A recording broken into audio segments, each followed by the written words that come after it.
Talk a little. Okay, so today is Friday, April 19th, and it's probably one of the more important days in my life. I gave birth to 4 beautiful, wonderful young children, and today I'm being challenged in court where the court is being asked to give guardianship of my eldest son to a stranger.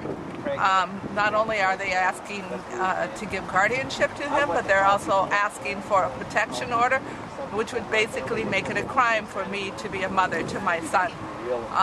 Furthermore, they are asking the court for permission to place him in a group home far away from me so that I cannot interfere, which means act as a mother to a son who is in recovery. So I've asked my friends, my community to show up.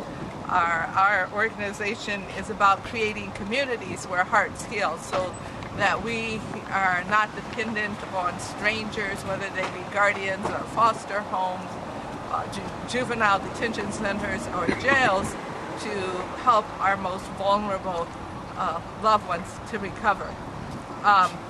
My phone is ringing. That means that probably someone's trying to find their way here.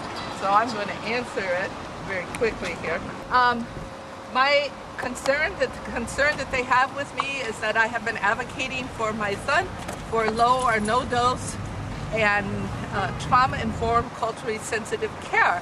And my son has been in and out of the system for 17 years, and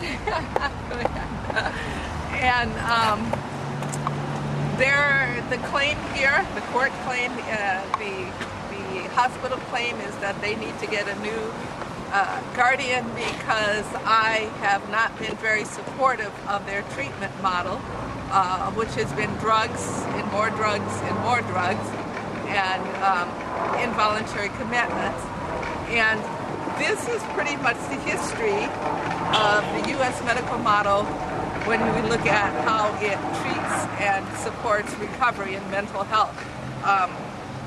It's a very sad and disturbing model in that those who are on psychiatric medications long-term die an average of 25 years earlier, and they are plagued with all kinds of disabilities.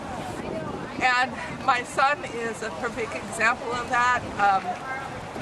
When he goes in, they put him on the maximum doses of drugs. Right now he's on injections of risperidol, which I have objected to.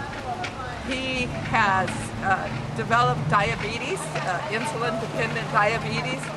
He also has a huge swollen neck, goiter. He has heart problems. He has severe short-term memory loss and cognition loss. And this is what they call recovery. And this is what I have been advocating against. Let's do something different. And then I found out in my research, there's a model that is 25 years now. It's been researched in depth, and it's called Open Dialogue, and it originated in Lapland, Finland. They had the worst rate of schizophrenia in the world, and the doctors there felt that they wanted to do something different about it. A lot of the population was the indigenous cultures there, and they were plagued with all kinds of trauma from the ethnic bias of the society. And they came up with something that's in some ways very much like the old ways of let's sit together and hear the stories and come together with a way of healing. And they went from having the worst recovery rate in all of Finland to the best recovery rate in the world. They have the best recovery rate. And yet our system in America continues to drug with psychiatric drugs that cause all kinds of debilitating diseases.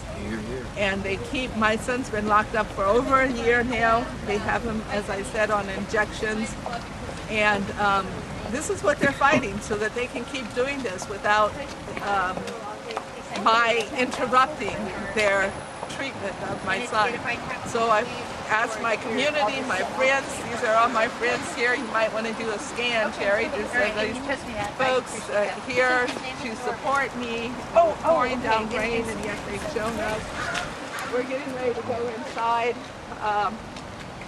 But we want a community where the heart can heal. Okay. All right. A little bit of... All right.